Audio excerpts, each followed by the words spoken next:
ମାଲକାନଗିରି ଜିଲ୍ଲା ଯେହେତୁ ଗୋଟେ ଶ୍ରମିକ ମାନଙ୍କର ଜିଲ୍ଲା କହିଲେ ଚଳେ। ଏଟା ଆକାଂକ୍ଷା ଜିଲ୍ଲା ଭିତରେ ଯାଉଛି। କେନ୍ଦ୍ର ଦ୍ୱାରା ଏଟା ଗୋଟେ ଆଇଡେଣ୍ଟିଫାଏ ହେଇଛି ଯେ ଗରିବ ଜିଲ୍ଲା ବୋଲିକିରି। ତ ସେ ହିସାବରେ ଶ୍ରମିକ ମାନେ ଏଠି ଯେହେତୁ 70ରୁ 80 ଭାଗ ଡେଲି ୱେଜ୍ ଇୟର୍ନର ହିସାବରେ କାମ କରୁଛନ୍ତି। ରୁରାଲ ଲେଭଲ ଫୋର୍ସ ଏଠି ବେଶୀ। ଆମେ ତାଙ୍କ କଥା ଯଦି ଯେତେବେଳେ ଦେଖୁଛୁ ସେମାନେ ଏଠି ଏକ୍ସପ୍ଲଏଟ୍ ହେଉଛନ୍ତି। ଜେନ୍ୟୁନ୍ ରେଟ୍ ସେମାନେ ପାଉନାହାନ୍ତି, ମାଇଗ୍ରେସନ୍ ହେଉଛନ୍ତି ଏବଂ ଯେଉଁ ଗଭର୍ଣ୍ଣମେଣ୍ଟର ଯେଉଁ ସିଷ୍ଟମ୍ ଅଛି ଲେବର କାର୍ଡ଼ର ଯେଉଁ ବେନିଫିଟ୍ ପାଇବା କଥା ସେଠି ବି ଠିକ୍ ଭାବରେ ସେମାନେ ପାଉନାହାନ୍ତି ଏବଂ ଲେବର ମାନେ ବହୁତ ଜାଗାରେ ଠକାମିର ଶିକାର ହେଉଛନ୍ତି।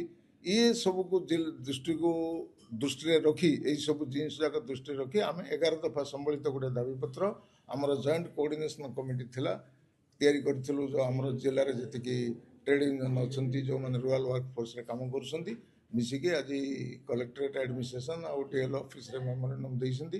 ସେମାନେ ବି କହିଛନ୍ତି ଆମେ ତାକୁ ମିଳିତ ଭାବରେ ବସିକି ଗୋଟେ ତାର ସମାଧାନର ରାସ୍ତା ବାହାର କରିବା। ତେଣୁକି ଆମେ ଆଶା କରୁଛୁ ଯେହେତୁ ଏଇଟା ଗୋଟେ ଶ୍ରମିକମାନଙ୍କର ସମସ୍ୟା ଏବଂ ଶ୍ରମିକମାନଙ୍କର ଏଠି ଏକ୍ସପ୍ଲୋଇଟେସନ୍ ବେଶୀ ହେଉଛି ଯାହାକୁ ସବୁ ନଜର ଅନ୍ଦାଜ କରୁଛନ୍ତି। ତେଣୁକରି ଆମେ ସେ ଇସ୍ୟୁଟାକୁ ଆଗକୁ ନେଇକି କେମିତି ମେନ୍ ଷ୍ଟ୍ରିମ୍ରେ କେମିତି ସାମିଲ ହେବେ ଆଉ ଇକୋନୋମିକାଲ୍ ଏନହାନ୍ସମେଣ୍ଟ କେମିତି ହେବ ପ୍ରଶାସନର କେମିତି ସାହାଯ୍ୟ ପାଇବେ ସେଇ ତାକୁ ଆଖି ଆଗରେ ରଖି ଆଜି ଏ କାର୍ଯ୍ୟକ୍ରମ ଅଛି। ଦାବି ରହିଛି ମୁଖ୍ୟ ଦାବି ରହିଛି ଲେବର କାର୍ଡ଼ରେ ଯେଉଁ ଫେକ୍ କାର୍ଡ଼ ଯେଉଁ ଦିଆହେଉଛି ଦଲାଲ ମାନେ ରହିକରି କାର୍ଡ଼ ଭିତରେ ଫେକ୍ କାର୍ଡ଼କୁ ଦେଉଛନ୍ତି ସେଗୁଡ଼ାକ କେମିତି ଚେକ୍ କରିହେବ।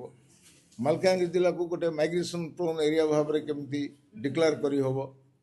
ତୃତୀୟ ଜିନିଷ ହେଉଛି ଯେତିକି କାମ ହେଉଛି ଗଭର୍ଣ୍ଣମେଣ୍ଟର ଯେତିକି କାମ ହେଉଛି ଏଟଲିଷ୍ଟ ଯେଉଁ କନଷ୍ଟ୍ରକ୍ସନ୍ କାମ ପ୍ରତି ସାଇଟ୍ରେ ସେ ଲେବର ରେଟ୍ ସେଠି ଡିସପ୍ଲେ ହେବ।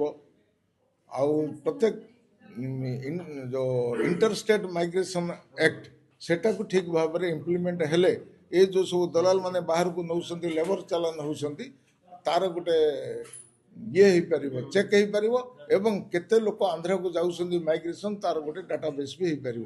ତେଣୁକରି ଇଣ୍ଟରଷ୍ଟେଟ୍ ମାଇଗ୍ରେସନ୍ ଆକ୍ଟଟାକୁ ଇମ୍ପ୍ଲିମେଣ୍ଟ କରିବା ପାଇଁ ଗୋଟେ ଡିମାଣ୍ଡ ଅଛି। ତାପରେ ଲେବର ବେନିଫିଟ୍ ସ୍କିମ୍ ଯେଉଁଟା ଅଛି ସେଇଟା ଲୋକ ଆମର ପାଇପାରୁନାହାନ୍ତି। 90% ପିଲା ଆଭେଲ୍ କରିପାରୁନାହାନ୍ତି।